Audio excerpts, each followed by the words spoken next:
Connie Miller is the CEO of Credible Advantage, a leadership and board development consulting business. Many of you know Connie as the recently retired president and CEO of Icon Credit Union and the regional president of Horizon Credit Union. She is one of Idaho's CEOs of influence for her leadership, her integrity, her vision, and her influence. Under Connie's leadership, Icon Credit Union was named the 7th healthiest credit union from more than 5,400 credit unions in the nation. Whoop, whoop, that's huge. In addition to her many awards, Connie was also awarded the Thanks Badge too, the highest award in Girl Scouting, for her exemplary service to the Girl Scout organization, and most recently, Meridian Chamber of Commerce's Business Person of the Year for 2021. Connie graduated from BSU with a BA in Business Administration and Accountancy and received her graduate level certification from Western CUNA Management School.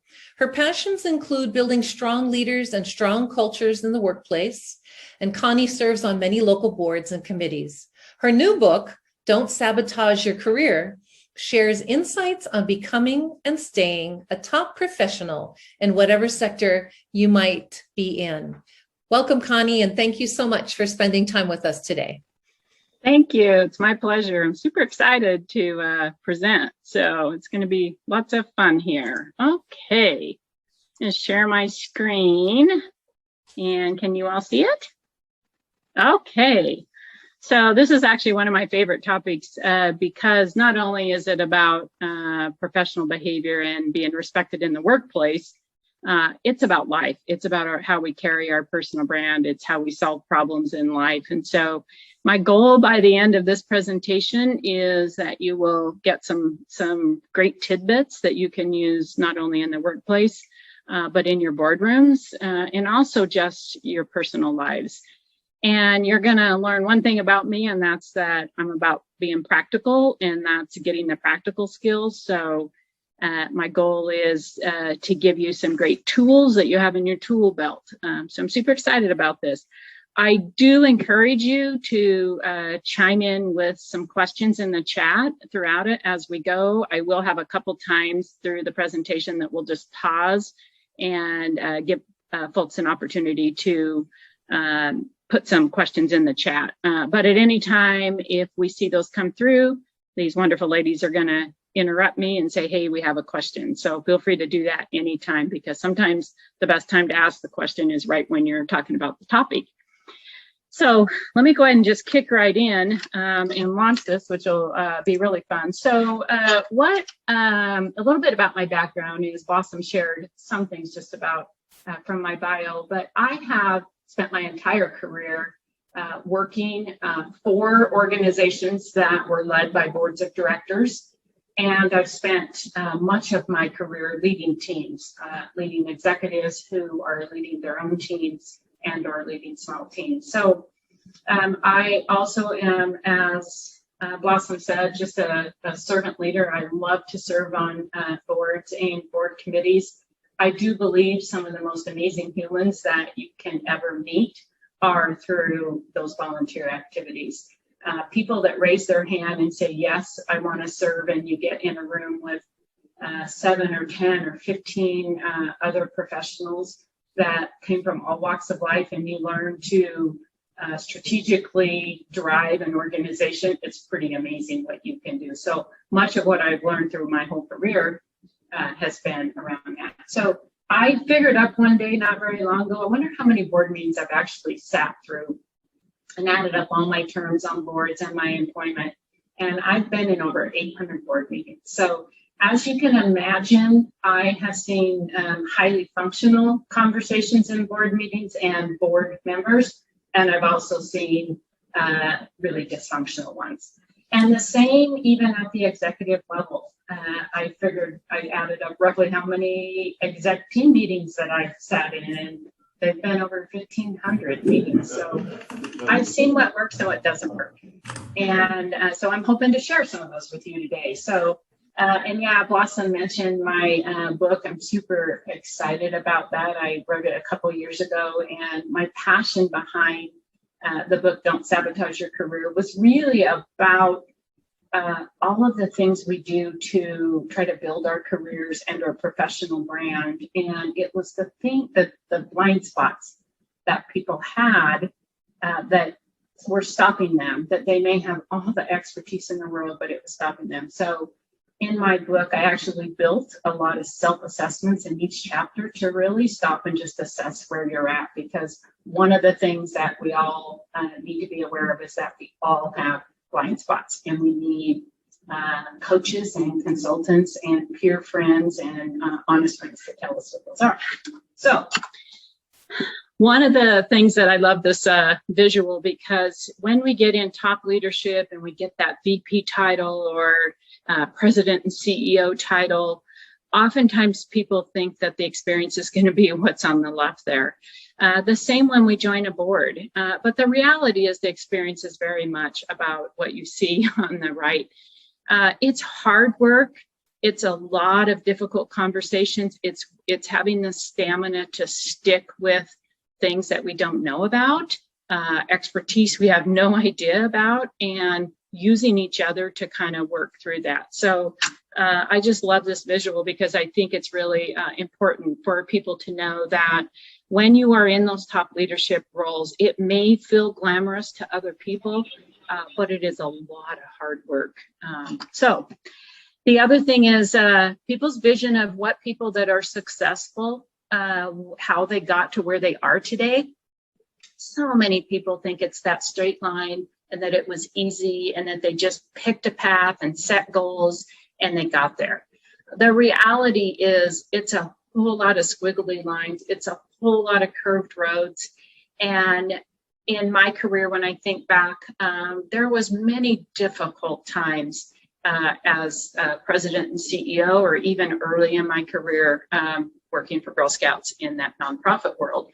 A lot of difficult times. That might be a difficult team member. It might be the company's going through challenges. It might be something comes out of nowhere that is a challenge you've never faced. So one of the things I learned was you have to constantly reset, pause, stop, and not run from challenges, but really lean into the amazing tribe that you've built around you for advice on what to do next. And that takes vulnerability. It takes being willing to not have all the answers. And so when I think back of the times I learned the most in my career were the curves in the road. And they were the most fulfilling when you get through the curve. So that's really what life's about. So I am going to talk a lot today about effective communication and how we can prevent hurting our personal brand through our communication and how we solve problems. I love this visual, and the reason I love it is as leaders in our organization, as board members in our organization, it's very important that we're spending our time above the waterline. And when we have experiences where we feel like people are trying to pull us down, drown, and we feel like we're drowning with problems and minutia details, and I'm going to tell you one of the most draining things, which is why I'm passionate about it, is drama.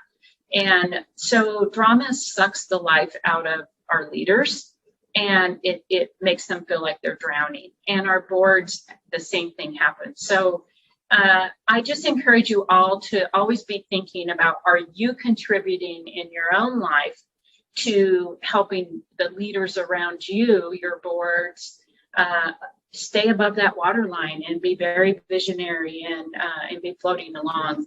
Mid-managers have a unique talent in that they kind of have to float along this waterline. They have to deal with problems that come up and things like that.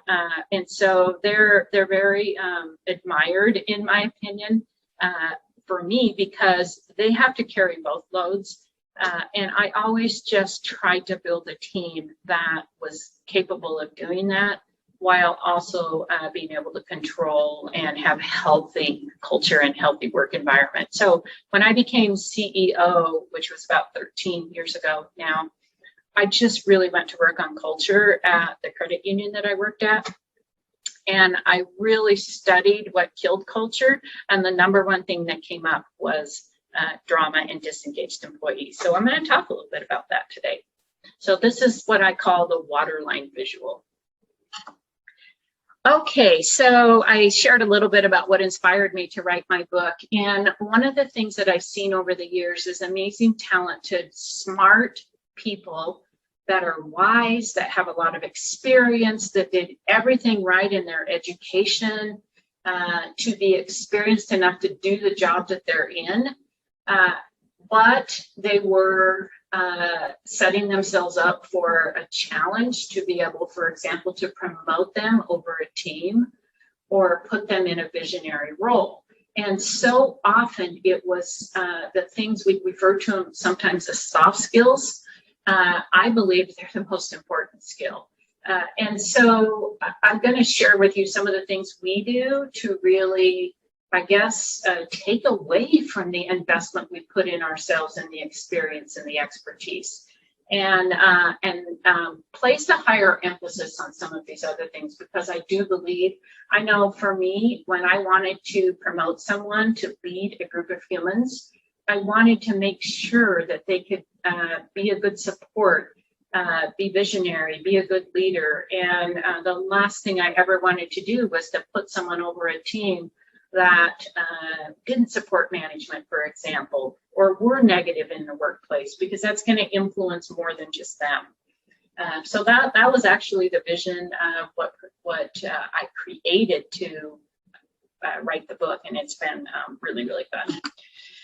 Okay, so I mentioned how critical it's all around communication, and we hear that often. If you talk about what are problems in teams, it always evolves around communication.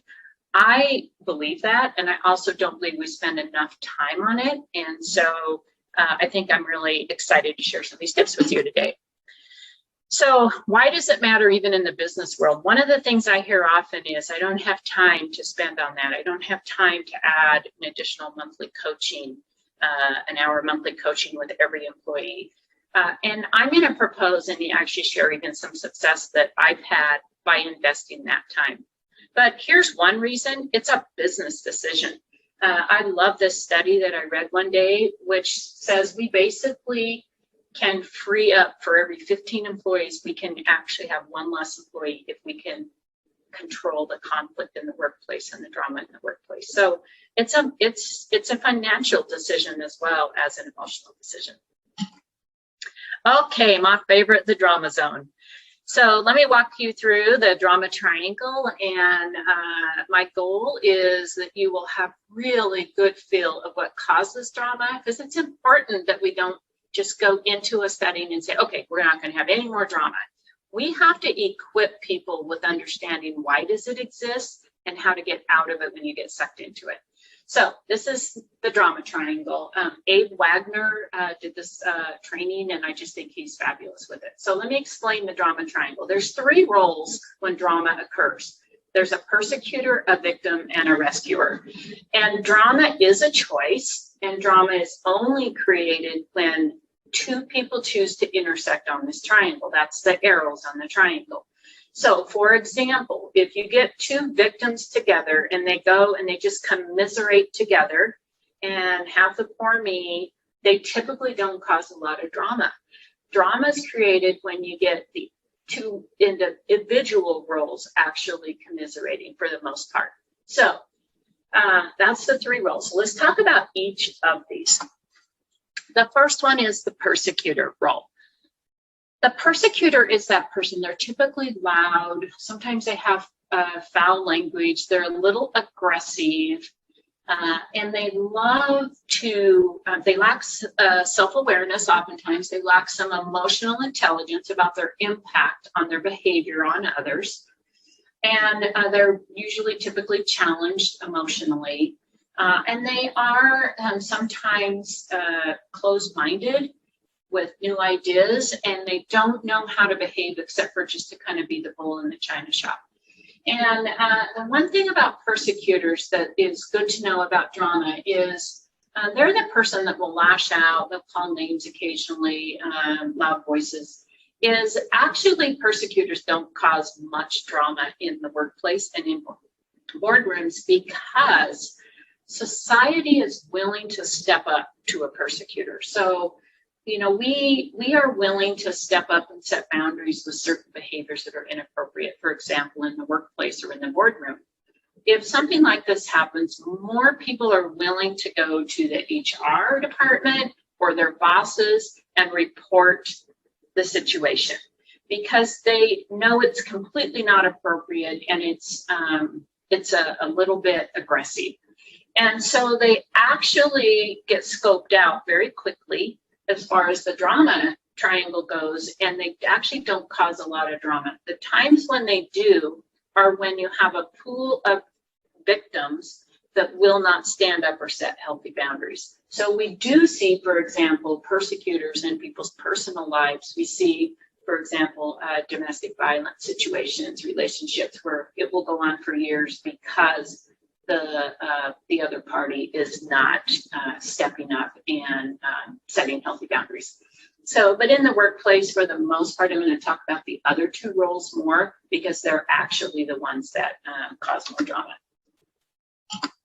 Okay, let's talk about the victim. The victim mentality is that person that they appear very helpless, they don't like to own situations. They really often don't even know how to address a situation. They have a really hard time often with creating solutions or brainstorming solutions, oftentimes because they want to stay a victim. They are getting something emotionally out of that. And in the workplace, oftentimes, if you have a lot of gossip and a lot of negativity, you often have quite a few victims. These are the people I also see oftentimes victims can be passive aggressive. In other words, they are not willing to have the conversation that needs to be had. So in the workplace and in boardrooms, what I often see is victims actually will suck the life out of you.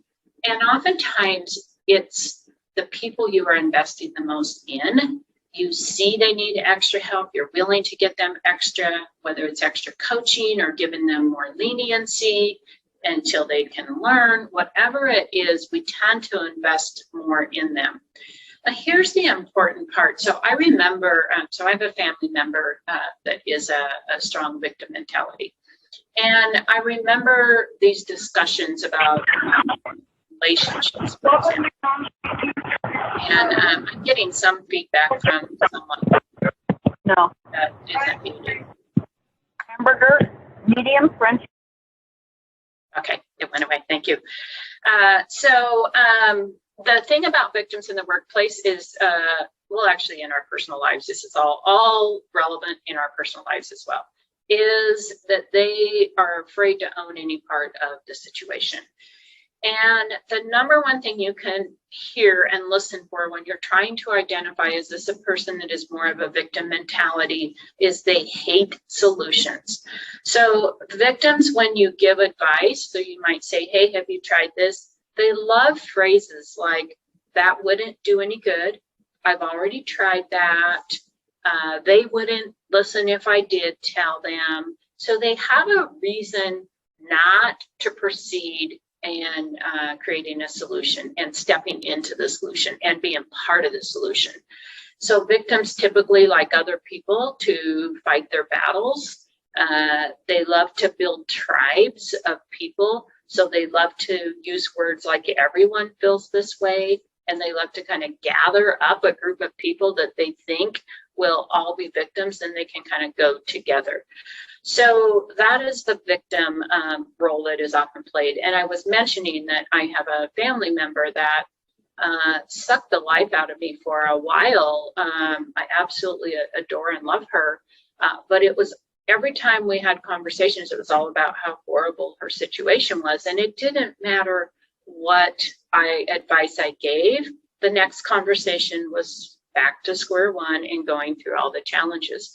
So when I received this training and I started really studying what causes drama, I recognized that I was getting sucked in just a little bit and trying to give advice and not helping her solve her own problems. So that's something just to watch for. And victims in the workplace will often accuse you as the leader of not listening, not paying attention. They will take your intentions completely out of context. One of the things that I use in life, it's one of my life things that I use when I get a little down on someone or something, is I always ask myself, am I really thinking about what their true intentions are, or am I making up my own story? And this is one way we can help victims, is to get them to really decipher, is that just a story you're telling yourself, or is that really happening? So that's the victim role. Now let's go to the rescuer role. So the rescuer is the person that actually, believe it or not, we would often think that the victims create most drama in the workplace. It's actually the rescuers. And so let me explain why. The rescuers are the listeners. They are the people that are trying to help, they're trying to give advice, and they just keep giving advice. And they actually get pulled in and sucked in very innocently. In our nonprofit world, in our caregiving world, in our philanthropic service world, we typically are real heavy with rescuers that work in that space. It's just by the nature of, we have hearts to help people. And so we usually are very heavy with the rescuer. So it's important, and we serve a lot of victims typically. So it's important we understand these roles. So one of the things about rescuers is they think they're helping, because they will be that person that the victim will go to and say, hey, I really respect you. I really respect your opinion. Can I get your opinion on this? And then they will just data dump everything that they're unhappy about the workplace. And the rescuer will give them some great advice. They will give them lots of ideas, and many are not received if the victim wants to stay a victim.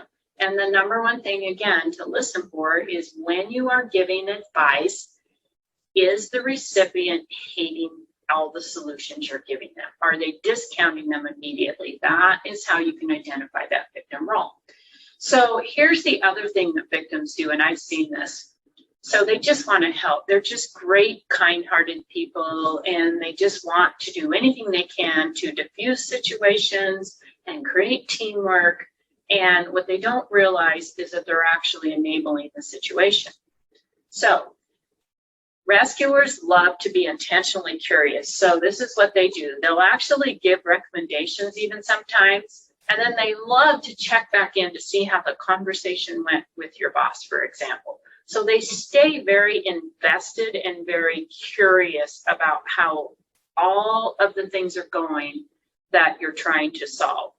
And what it does is they send this message, and it's very innocent, that they're actually owning the problem, because they're giving all the advice, and now they want to know how it goes, and now they're going to own the next advice. And so what is really important about the drama triangle is to understand is that we have to help the rescuers in identifying when they are leaning into that space.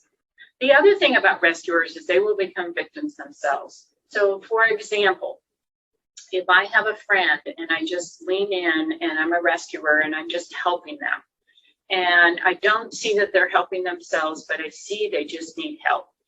And then they ask for more help next week and more help. And then when I set my healthy boundary, because I can only give so much, victim mentality will turn on you and will actually now, accuse you of being insensitive, accuse you of, boy, I must have done something wrong to offend them. And all of a sudden you can be pegged as the bad guy. And in top leadership positions, this happens often, where your primary focus is the organization's vision and mission and goals. And you stay very focused on that. And sometimes you have to make sacrifices and not please every single person on your team. And it was something I had to learn when I became CEO, because when I started my career, I had a very small team of a few people. And now all of a sudden I have over 100 employees, and how do you sort all of that out? Because every single individual has different needs. And I had to really understand what made people tick and lean into this. And I can tell you, I used this model, and I'm going to give you some wonderful tools, and it worked for me. And I choose to live a drama-free life. When drama comes my way, I see it coming. I am so equipped now that I don't get sucked in. And I am a super philanthropic servant at heart. I love to help people, but I like to help people help themselves. And there's a difference from helping people and keeping them a victim and helping them to grow. And this is growing in leadership skills. It's growing in seeing their blind spots. It's growing in them recognizing this. And it was one of the reasons I felt compelled to write my book. Although I'm an accountant, not a writer, it was a big project. I just saw this need in the world. So that is the rescuer mentality. So let's talk about what you do. If there is one thing you get from this hour and a half of precious time today in this presentation, write this down. We must get the victim to own their own problems, and we must help them solve it. And there is some really great ways to do it. And here is my super easy duper philosophy and concept, a little harder to put into practice in the moment. So I'll help you with this. The number one thing we have to do is shift away from giving advice, and we now have to start asking questions. Now, what does this take? It takes patience, it takes creativity, because those of us that have been driven leaders and we have good logic and good expertise now, where we see a situation and we know something is not right about this situation, we tend to want to lean in quickly and help quickly. And what do? We give advice, and we aren't helping. It's our advice. It's not training the victim's brain to create their own solutions. So here's how we do it. We shift to questions, and they must be carefully worded. So there's 2 words that are critical to have in every question, and I bolded these for a reason. The first thing is we need to ask the question that starts with the word what. What is actually a word that triggers the brain to start solving problems? It triggers the brain to be creative, and it doesn't trigger the brain to be defensive. So if I start with why, it's pretty defensive, right? We immediately, that person starts putting up, oh, you're judging me, and how am I going to answer this? If we start the word with any other of the question words except for what, it can be taken and as they will start to become defensive, and it will be taken as judgmental. What, if you ask this question, like for example, the first one, what can you do or say to show you're not willing to be taken advantage of? They can't, it doesn't even flow. They can't even answer, I've already tried that. It doesn't even flow, right? So these, if you start with what, now the critical thing is it has to have the word you in it. So what can you do too? It's important. When you say, what can I do to help you? Who owns the problem now? I still own it, right? So I'm still being the rescuer. So it's really important that you include the word you in this. And this takes practice, but I'm going to share a couple real life stories of where this was just brilliant. So back in, it was roughly 2017, our credit union had grown tremendously. All of a sudden, we had way more employees, way more layers in our org chart, and things just felt like we had, even though we had a great culture and I had invested heavy in people, I made a couple bad executive team hires that didn't fit our culture. And I had days where it wasn't fun. And I really stopped and I thought about this. And that's why I'm so passionate about doing leadership consulting now that I've kind of retired from the credit union world, is because I hired an executive coach then. And she did amazing work. And what she did is she had interviewed kind of like a 360, for those of you that know what that is. It's basically an interview. She had interviewed all my direct reports, all my board members, and some community leaders that have worked with me, like on boards or whatever. And she asked them basically a couple questions. What should Connie keep doing? What should she stop doing? What else should I know about Connie?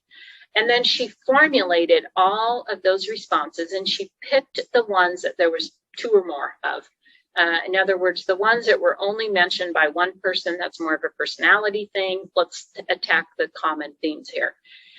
And one of the things that came back was that I was not empowering my employees.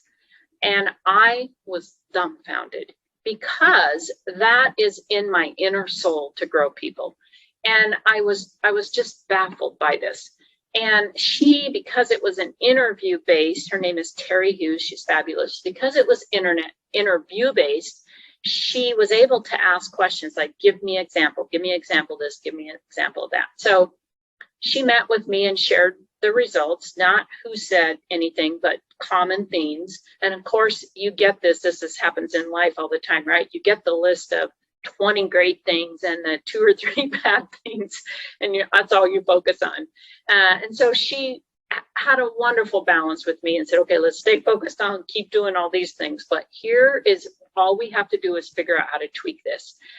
And then the other thing she did is she sat through an exec team meeting, and she just observed the flow of the conversation in the exec team meeting.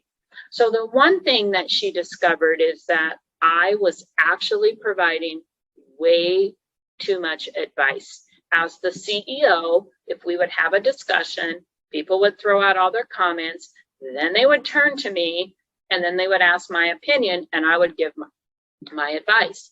And if it was different, or I wanted them to do more research, anything like that, then they took it as me not empowering them. But one of the things that she observed through all of these conversations was that some of my team were not strategic thinkers, and I was carrying the load of being strategic. So if I asked a question like, how is this going to help our members feel this way, reach financial success, a philosophical mission-led question, they saw that as slowing them down. So she said, you have to shift, Connie, to asking questions. And it was interesting because I had been doing this training on no drama zone, and I was such a believer in shifting and helping victims. I didn't see this piece that was happening in my own life with my team. And I have an amazing team. They were hardworking, loyal, smart people. I was actually creating a little bit of a bottleneck. And here's what blew me away. So for those of you that know Strengths Finders, my top 2 strengths, one of my top strengths is individualization, which is understanding how each person ticks and getting them to the maximum potential. And I had amazing success in working with team members. For example, a teller that grew clear to a chief financial officer with 1 accounting class. And so I was so invested in growing my people, and I didn't see this because I was quick with the answer. So she said to me, next executive team meeting, Connie, here's what you're going to do. You're going to go to that meeting, and whatever's on the agenda, you're not going to give any advice, no advice whatsoever, no matter how big the decision is.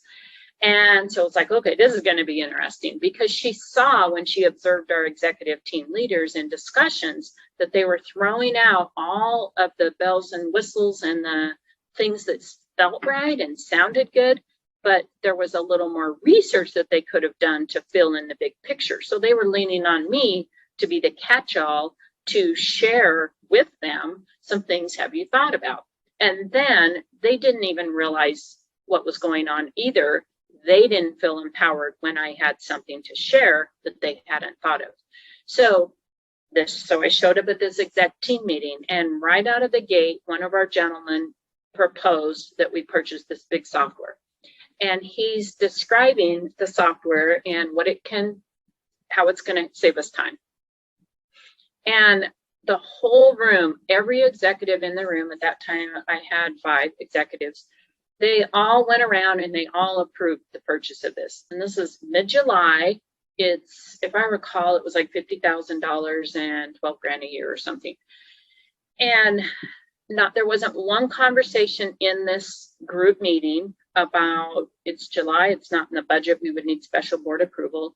What I was thinking about all the things that they weren't mentioning, like will it work with our two-factor authentication in our other software? What happens when we move staff around? I was thinking of all these other things that were not being discussed. And so then they turned to me, and one of them said, Connie, you've been kind of quiet. Is this part of your coaching? And we laughed. And when I hired my coach, I told them all, I need you to be part of my journey. I'm sure there's things I can grow and learn from. So thank you for being part of this. So it was a very open, which I would highly encourage, discussion. We had good open discussions. And I said, well, yeah, kind of actually it is. And I said, let me just ask this. What one question can you ask this person that's presenting so that he makes a really good decision here? And then she told me, she said, here's what's going to happen, Connie. They're all going to keep looking at you. And you need to learn to pause 30 seconds after these questions. She said, it will feel like forever. So pause, because your inclination is to jump in because you have the answer. You have the intelligent answer. So she said, pause. So about 10, 15 seconds in, lean in, put your elbows on the table if you need to, make eye contact, smile, but don't say a word. And that's exactly what happened. I threw the question out. It was like, you could see their wheels spinning, and they all kept looking at me like, fill in the gap, because that's what I had been doing. And so I just smiled at him, leaned in, and it was about 30 seconds, 25 seconds later that one of them chimed in and actually brought up one of the things I was thinking about and said, well, what about this? And before I knew it, every single person around the room, everything that was going on in my head, they chimed in. It was amazing. One of them said, what's the urgency about this? Can we just include it in next year's budget? Why would we need to take it to the board mid-year? One of them said, what happens when I move my staff around? One of them said, we have all this other software. Will it integrate with them? And it was so fascinating to me because not one of those things came up when they were approving it just 5 minutes before. So I said to them, they all brainstormed all kinds of great things. And I said, boy, you guys are super smart. You don't need me. Is there anything else that you need from the team to help you with this decision? And they said, no, I think we got, and he said, I have more homework to do. Obviously, he has more research. He hadn't done the research on it. And then I said, maybe just help him from scale of 1 to 10. How cold or hot are you with this decision? How much time should he spend on this going forward? And every single one of them said, don't spend any more time on it. It's not priority now. It's not worth it. It's not whatever. And it was so profound. It was just one of many experiences when I shifted to asking questions. And it was because I didn't realize that I was trying to help and I was actually enabling, and it was frustrating them at times. So these are some great questions. One of the things I do in working with my clients is to really process what are good questions to ask in situations. I have dozens of questions that I've crafted to help. So once I understand the situation, then we can go to work on what are really good questions to ask, because I think it's really, really important to practice this. So one of the things I'm going to encourage you all to do is actually think of a situation that you feel like you're trying to help and the person isn't growing, or they're staying stuck, or they don't understand, or the next person that comes to you and whines about something. Think about it ahead of time and think about what questions you might ask. So when I knew I was going to go in a difficult meeting, for example, if I knew I was going to go into a meeting and we had a lot of different opinions, I would think ahead of time, and I got really good at this, and it was so empowering. I would think ahead of time about what questions I could ask that started with what and included the word you, that would be thought-provoking. And the other thing I had to learn, and I wasn't always great at this, my old habits would sneak in. I would immediately go to the the advice. And I still do that today. I still have to stop myself and say, dang it, I really need to back up and think of questions to ask them. And then, like I said, the critical thing is they're used to you solving the problems for them. They're used to you chiming in. So silence is going to be really awkward. You just have to learn to do that. So that's a little bit about the drama triangle. Here's some tips when you do this, and I encourage you. One of the things I do is work with teams on how to get this implemented in your workplace. And you can have a lot of fun with this if you approach it the right way. We have these little crystal, we call them the drama triangles. They were little crystal paperweights is what they were. And they have the drama triangle logo on the bottom of them. And one of the things we did to create a little fun around it in our office was we had one for each location, each branch. And it was a hot potato and you didn't want it. So if you got it, it meant that you were creating drama and or rescuing someone when you shouldn't have. And you got to pass it off every time you observed it. It was a lot of fun. And the rule was it had to be visible. It had to be on your desk and everyone had to know who you had it. And so it was the important part is you have fun when you put these new practices in place when you have some negativity and some challenges going on, because people are more likely to buy into it. And people do want to be good people. They just have bad habits and we have to help them see them. So here's some tips that I've created to make this successful when you start implementing this in your own life, in your own leadership, and even in your own boards. There's quite a bit of drama sometimes that can happen with boards, between boards and staff or within the boardroom, who's dominating board. It's one of the things my board clients I work with are how to have good, effective conversations in the boardroom and what's that board CEO relationship look like as well. So here's what's important. Add clarity to what you're going to offer before helping. So I got really good at saying, this is what I'm going to do for you. If you want to just sit and vent, that is not what I'm here for, because that's not good for you and it's not good for me. So I would clarify what I was willing to offer in discussions. Now, a lot of times they just come at you and you don't know, but if given the opportunity, it's good for that. If someone says, hey, can I talk to you, but I really don't want you to tell anyone, that was one of our guidelines that we had, was we don't do that. If it is something, and I always said there's exceptions to this, if someone's doing something illegal, unethical, or immoral, those were my three, you go to whoever you feel safest for and with. But if it's not one of those three, we're going to work through this and we're going to build communication skills. So listen, but don't discount opinions. So people are going to have all kinds of crazy ideas and opinions. It's really important you listen. It doesn't mean you have to adopt them. It doesn't mean you have to agree to them, but you need to listen with empathy. Be delicate and understanding when you're working through this with people. It's not going to be an overnight thing. It's a growth opportunity.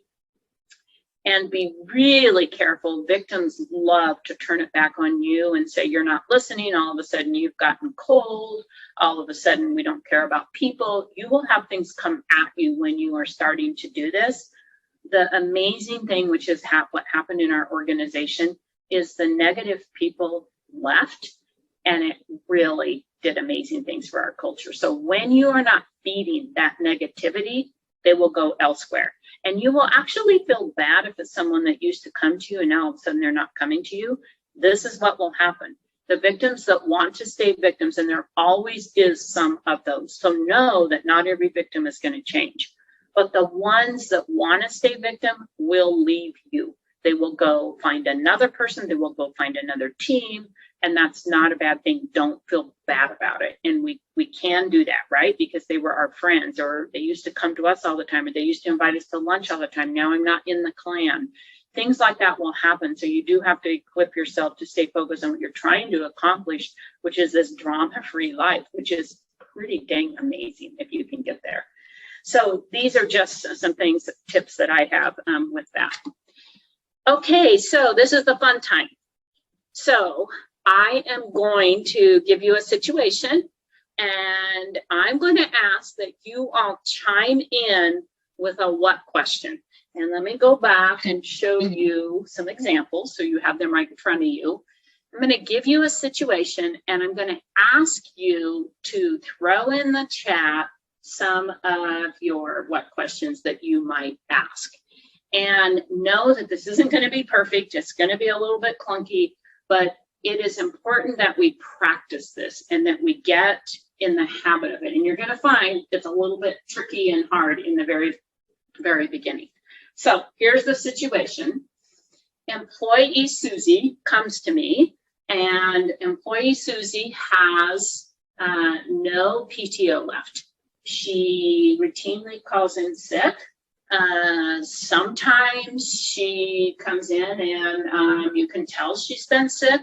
Other times she might be discussing some skiing fun that she had when she was sick. So that's her personality. So Susie comes to you and says, I really think that our vacation policy is too strict. We don't get enough days. I checked with our competitors. Our competitor down the street is actually giving 4 more days a year than we get. And it's really causing me some challenges. So that's the situation. So what are some questions? And I'm going to lean on my helpers here to throw out some of the questions, and then I will give you some advice on them. This is the participation time.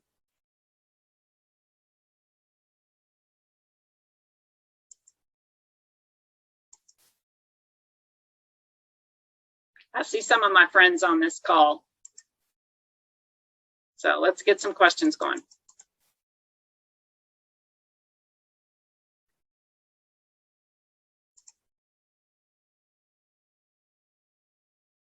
Do you see any coming in, Blossom? That you're muted. I actually have one that someone had asked prior to you beginning this exercise, so we'll get back Perfect. to that. Yeah. Okay. All right. Someone give me a question, please, so we can process it. Here's the first one. What can you do to make the time you have work? Perfect. Right? Now, here's the most important thing is she's going to pause with that. And she's going to, like, what do you mean? And she might throw out something that's off the wall. The important part is keep asking the question if she doesn't address it. So what can you do to make the time work? By the way, kudos. Who threw the question out? David Misty. Good job, David. Way to lean in. So that is an example of, now that's going to stump her, likely, right? Because now she has to take action. That question is going to drive her to take action, take action. We are no longer talking about what our personnel policies are. We're no longer talking about our competitors. We're no longer talking about anything else. Now we are talking about her behavior. So there couldn't have been a better question. Thank you for that, because that exemplifies exactly what we're trying to get across. And she may not like it, likely will not like it, because she has to start processing. Now, the most important thing here as the person asking the question, lean in with empathy. Don't act frustrated. Say, no, I'm here to help you. And then ask the question again. So you can share that you're there to help them. You just can't give them advice. Well, what other things? So here's my go-to when I get stuck, and you're going to get stuck occasionally with this. My go-to when I get stuck is, what resources are out there where you could look up that might give you some information? Is there something you can Google? Google is my friend, right? Is there something you can Google? Is there something do you have friends that might be able to give some additional insight? Is there a leadership book that might have something?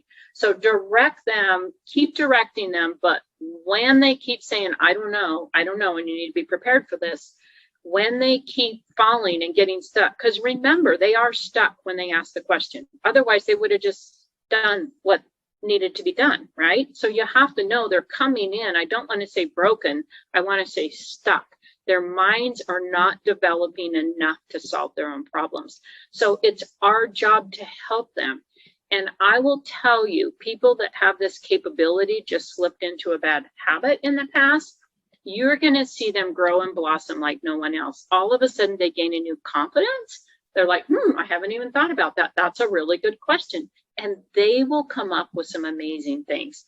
Those that want to stay victim will try to victimize you. So know that. One of the best advice I ever got, and it's so true, is as you grow in your leadership, as you get more people in your team, you do have more enemies. You have more people that will blame you for things. And it is very true. So we have to get thick skin through that, stay very vulnerable and self-aware. I'm okay hiring myself a coach because I needed one, right?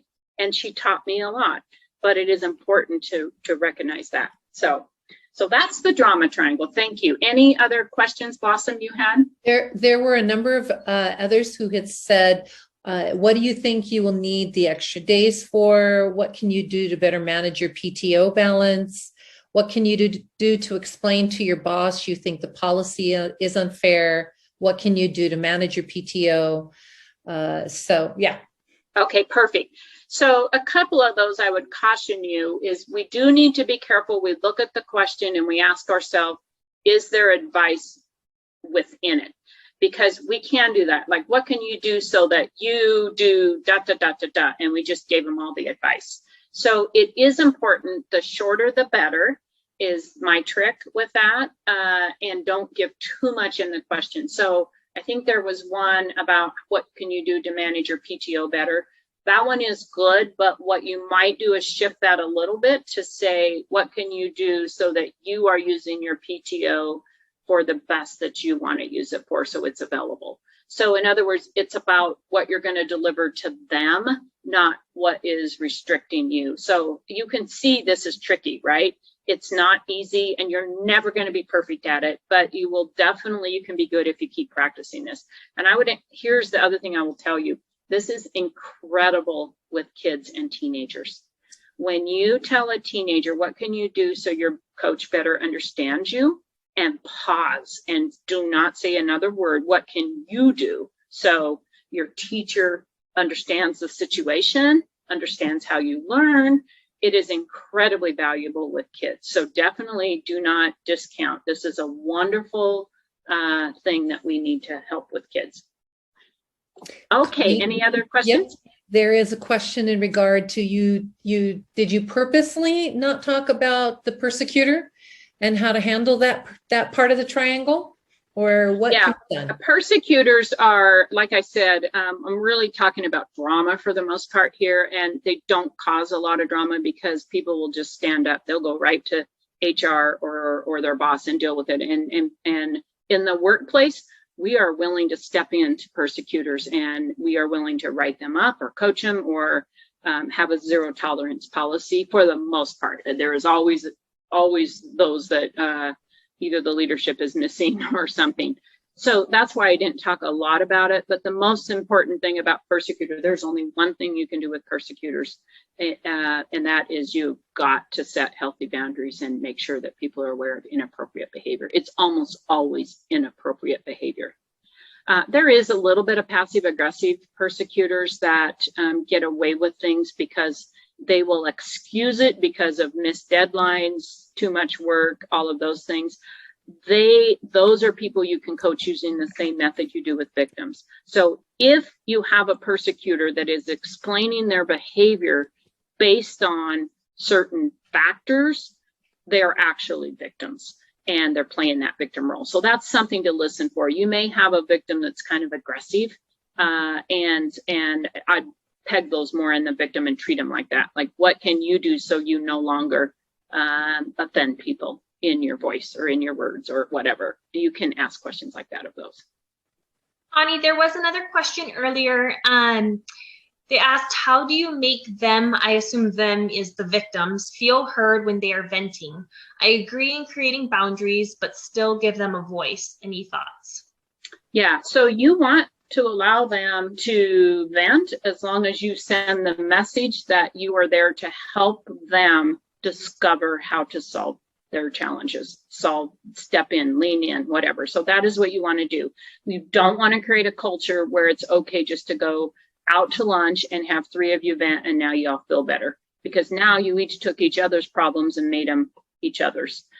So your own problems and made them each other's. So venting is a red flag for me. Venting is almost always gossiping, and some people do need to vent. I am pretty selective even what I chose to bring home to my husband, because he wants to help me. He wants to rescue me. He wants to fix me. And the last thing is I spend more time trying to get him to understand the big picture, because he was given sound advice, just not for my situation, because he didn't know the whole picture. So venting is actually a trigger word for me, and I listen for it, and then I kick right into how do I help this person solve their problems. So I may say, feel free to vent if you want. That's fine. If you just need to get it off your chest, just know that my feedback to you is going to be to help you solve those problems. And then they immediately know what. That's when I said, be clear what you're willing to offer. That's what you're willing to offer. Because we as leaders have skills that some of our employees don't have. And, you know, I haven't talked about who we serve in the nonprofit world, but oftentimes who we serve are full of victims, and we need to help them grow. We need to help them solve their own problems rather than enable them. And so there's really, you use this practice, it really works. It's not going to be foolproof. Trust me, you're going to have some people that are just don't want it, are going to stay a victim, and that is where they want to go. So I have volunteered for many years as a facilitator for Celebrate Recovery, which is a faith-based 12-step recovery program. And I can tell you, so it's fascinating. You have the 12 steps, and you have the first step in the denial and getting them. And I can tell you in a year-long program, in week 3, I can almost tell you who's going to drop out. And it's listening to who's willing to play a part in their recovery and who isn't. Who is blaming everything that's happened to them, the abuse, their parents, whoever is blaming them. You will actually hear that in week 1 from a lot of people. That's fine. But by week 3, if some of the questions are guided to get them to start thinking about what their part was, if they can't go there, they almost always drop out of the program. And when they drop out, it's in step 4, and it's when they have to start taking an inventory. And part of the inventory is who have I harmed, not just who's hurt me, but who have I harmed. And that is when they drop out. They don't want to go through that process. So it's really a fascinating thing, and I've kind of studied that a little bit. Okay, this is my other favorite thing. So this is a busy chart, but let me walk you through it. So I am a believer that if we build trust with teams, our teams are more accountable, they watch out for each other, they have each other's back, and they're actually super fun to work with. So let's talk about these 5 ways that we have difficult conversations. And you see the word confrontation in there occasionally. It's just conversation, but they're difficult conversations. So let's talk about these real quick. The first way is we ignore it. We avoid it. That's that person that sits in the cubicle and they're like, I'm just staying out of it. I don't even want to hear. I'm just going to do my job. In other words, they avoid it. If they hear family spat going on, they just stay completely out of it. They don't want any part of it. Well, in teams in the workplace, when you have a person that's observing all that, why do they not say anything when they have the perfect opportunity to step up and give some insight? Because they don't want the anxiety to step up and have a difficult conversation.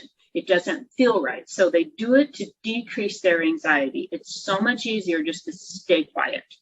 But what does it do? The fear of separation arrow goes up, which has the opposite effect on trust. So my fear of separation goes up in that team, because if no one's doing anything about this, what does that mean to me in the long term? What does that mean to me as part of this team? Is the whole team going to fall apart someday? What happens when the boss decides to take action?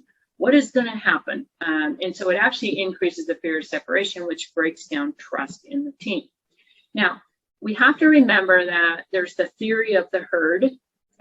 Eric Coriel does some great information on how to put his name down there. But the theory of the herds is that we as humans are pack animals. We are meant to be with other humans. Even introverts are meant to be with other humans. This is why you see statistically orphanages, for example, those that hold the babies, they have a longer, much greater survival rate. We are meant to be with other humans. You also see this in elderly people. I actually had this happen a few years ago, where you may have that elderly person, they've been together. My aunt and uncle were together 67 years, I think. And she passed away, he passed away right after that. So you see this, right? It's the belonging, it's this theory of the herd. So if we take that same theory and we put it in with our teams, our close-knit teams, this is what's really important. So if I do nothing in this team, I'm actually going to have a little bit of a fear in that. So this is what's important to know. The second way that we deal with conflict is we talk behind their back. This is actually the most common. So what we do is we go find someone and we share with them. We will go, we will, say, hey, I can't believe this is when we pair off. We go to lunch, we whisper in our offices, we get an email and we run into someone's office and we talk about it. We don't like something our boss does, and so we go and we talk about it with someone else. It is the most common way that we have conversations when there's conflict that arises. Anything that makes us uncomfortable. Why do we do that?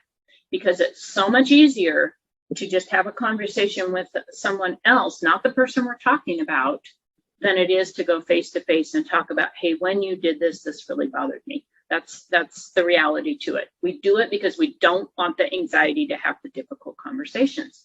What does it do? It increases the fear of separation of the team, and it breaks down trust. Because if you're going to go if you're talking about them behind their back, what do you say about me behind my back when I'm not present? So that's what happens with number 2.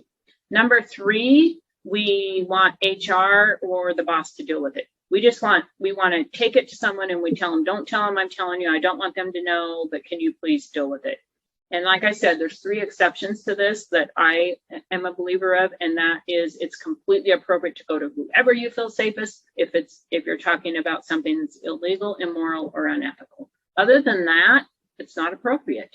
So the top 3 ways, 90 to 95% of all conflict is handled the top 3 ways.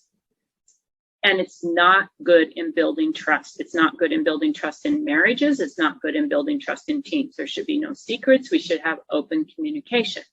It's hard because we as a society, especially with these, we learned we can text and we can control our response. If we have a live conversation, we don't know how it's going to go, and it's going to cause us to be uncomfortable. This was something I had to work with my tellers on when we hired young tellers, because they don't know how to have a conversation on the fly. That's why they hate phone calls. And so we have to help and teach people how to have these conversations. So the first 3, the goal is to set a goal that you don't address conflict this way. And I'm going to help you with some of the things we put in place at my work. So here's our goals. We need to handle it in number 4 or 5, and we need to create training around this for our teams, and we need agreements, and we need pledges, and we need to be all in. And you're not going to be perfect at it, but you need the leadership to buy into this to build a great culture. So number 4 is this one-on-one. I'm going to go to my boss, and I had my employees do this for me, and it's not fun, but I was always so appreciative. So I had someone come into my office one day after a meeting, and he said, hey, Connie, can I just share with you something that's bothering me? Sure, thank you. And he said, when I was doing my presentation, this was back when I gave a lot of advice, when I was doing my presentation, if you think on it, you asked so many questions that I had already covered in my presentation. They were just later. And so it was kind of distracting. And it was frustrating. And I said, thank you for telling me that. I know that had to be hard coming in here and telling me that, but thank you. So one-on-one is the best because it stays between us. It don't involve anyone else. And it usually goes way better than you think it will. It usually, when you have face-to-face conversations, goes better. So the fear of separation arrows there, those are up and down because it depends how I respond, right? If I would have said, well, you're ultra sensitive and that's not fair and you came unprepared, if I would have responded differently, his fear of separation is going to be pretty high, right? He just walked in the CEO's office and criticized her, and now she doesn't get it. And so that fear of separation can go up or down depending on how the recipient does. The good thing is if you do the right thing in stepping into that conversation, the misbehavior's on their end, not yours, right? So they need to own that, not you. You'll notice the anxiety arrow on that one is up.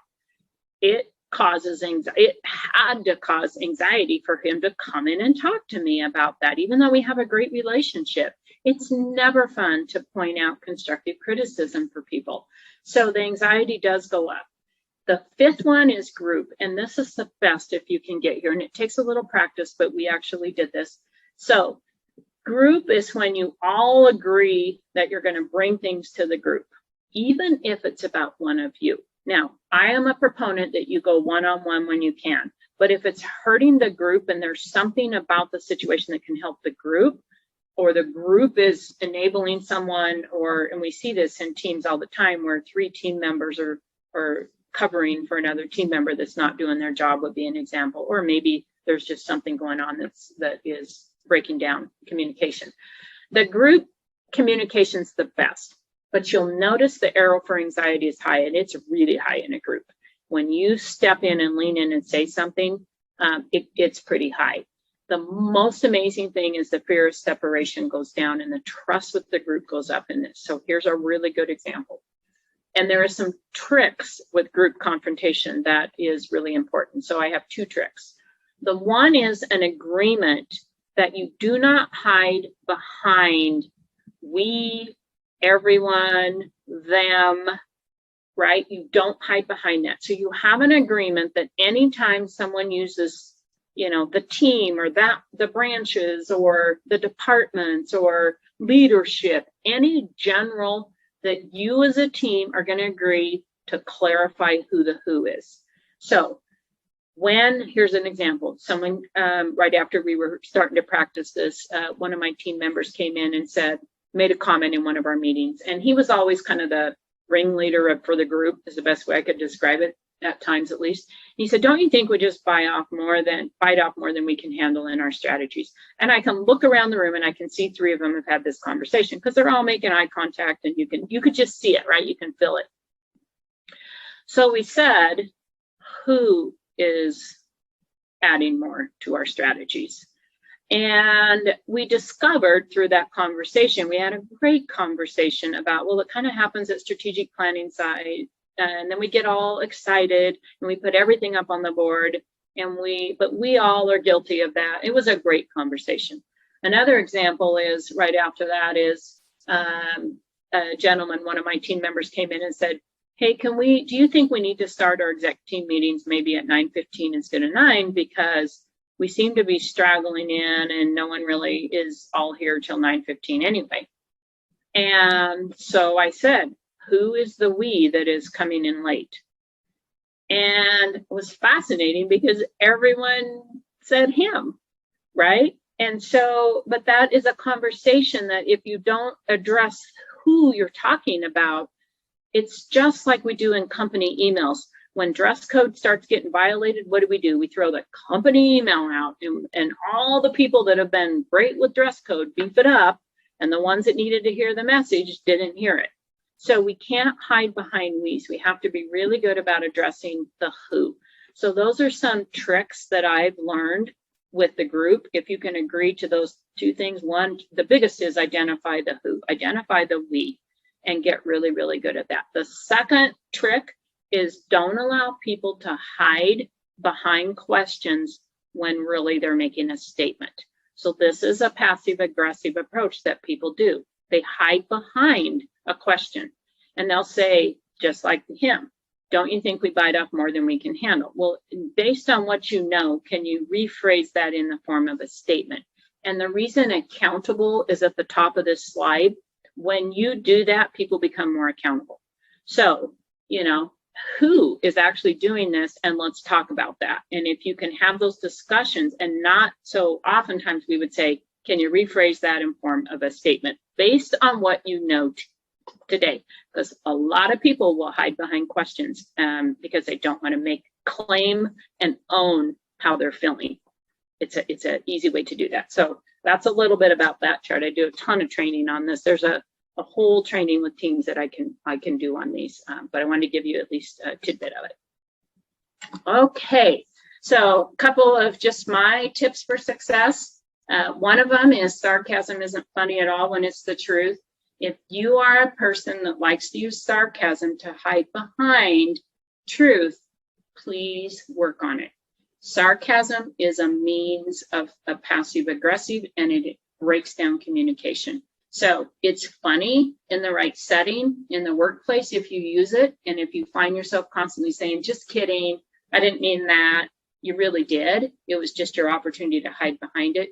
Be careful. Go to work on this as much as you can and ask yourself why you do that. I mentioned a little bit about my coach and how she helped me how to be strategic. These are my 3 tips on how to increase your strategic thinking skills and delivery. So as you grow in your roles, and if you serve on a board, it's very important you stay strategic. Here's my 3 steps I go through, and they will build trust, especially the second one. So it's really good when people are pushing an agenda at you, pushing a big proposal, are really opinionated. You'll have dominant board members, for example, or dominant team members.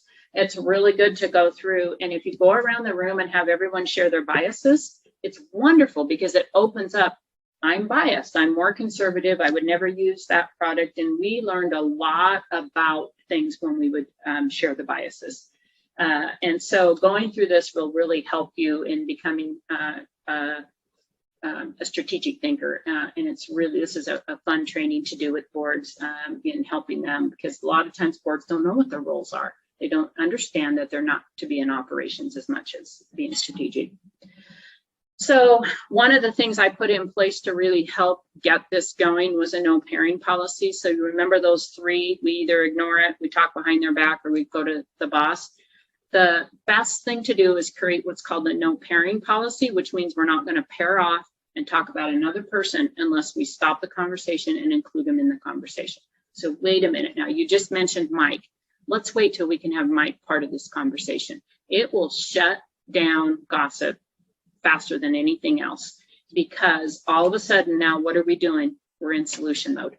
We are going to pull everyone in. We're going to have open discussion. So I love these quotes about gossip, but really reinforce a no pairing policy. It's wonderful. It doesn't have to be in your personnel policies. It can just be an understood practice that you have, and you can have a hot potato or some funny, we did green rubber bands around our wrists, and you've got to ask someone to snap it if they were violating this. We did a lot of fun things to keep that going, but it's a behavior change, and that's my recommendation. How you handle crucial conversations. Many people don't realize that this is killing their brand. It's hurting them. It's hurting their advancement in their careers. It's hurting how people see them as a professional.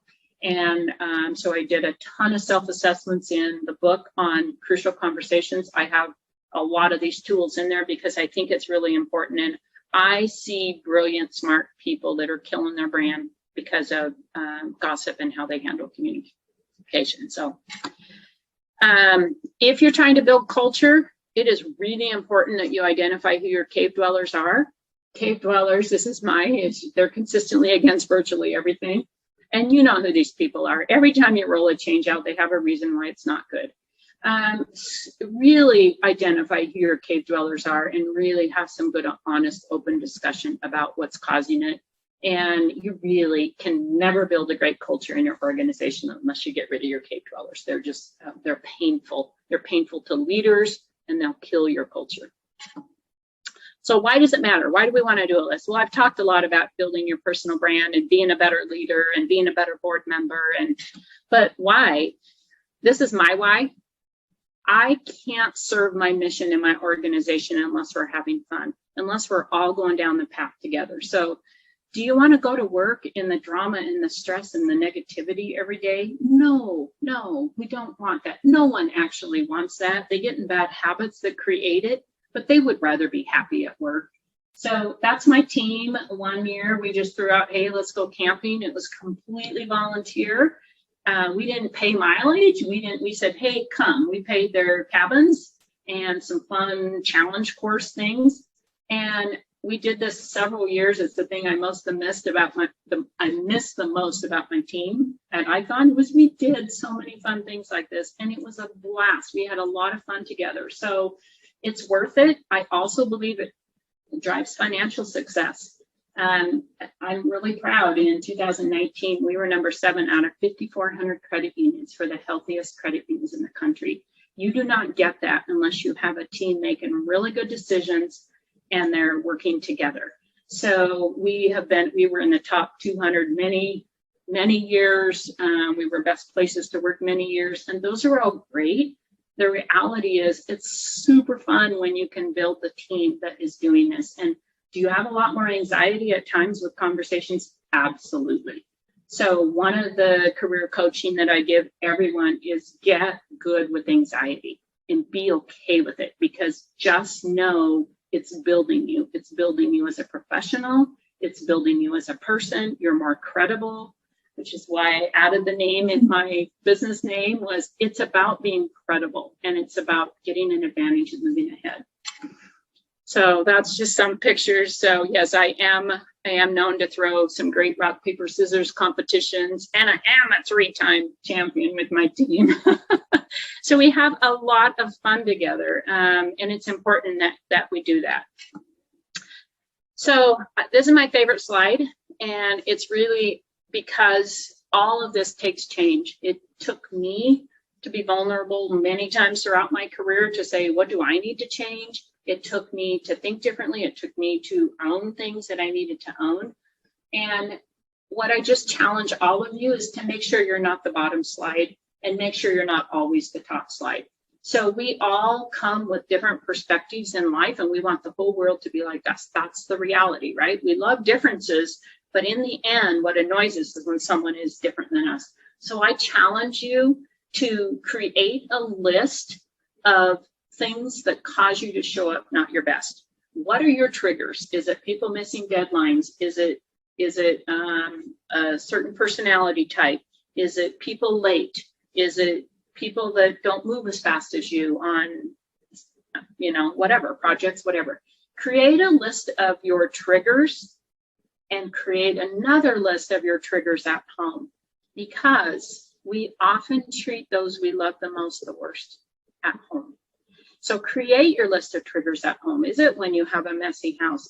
What are those triggers? And I just challenge each of you to think about, how are you going to change so that you're creating the life you want? Because this is so much bigger than just a meeting or how we're addressing a project. This is life. So there was nothing more frustrating to me as a CEO to have a whole team that wanted all the change in the world, but none of them wanted to be part of the change. So I encourage all of you, be part of the change. Our world needs it today more than ever. So be part of that change.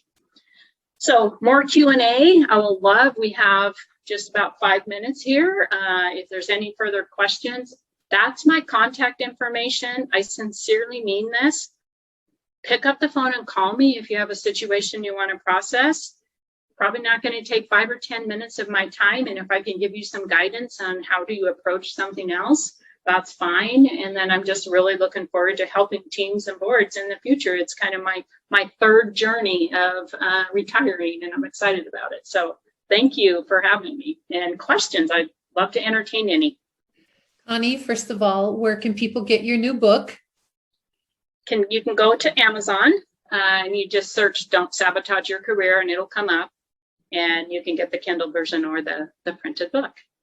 And if you get it and you order it, I'm happy to meet up with you and sign it and have a quick coffee. The question is out there about, is large employee turnover an indicator of an aggressor that isn't being coached properly? Not always. Sometimes you're hiring the wrong people. So for example, there was a period of time where I had quite a bit of turnover, and I really started looking, and I found some common themes. One is I was relying heavily on references from friends that maybe didn't know their skill set, knew them as good people, but maybe, and so there is a variety of reasons why you have turnover.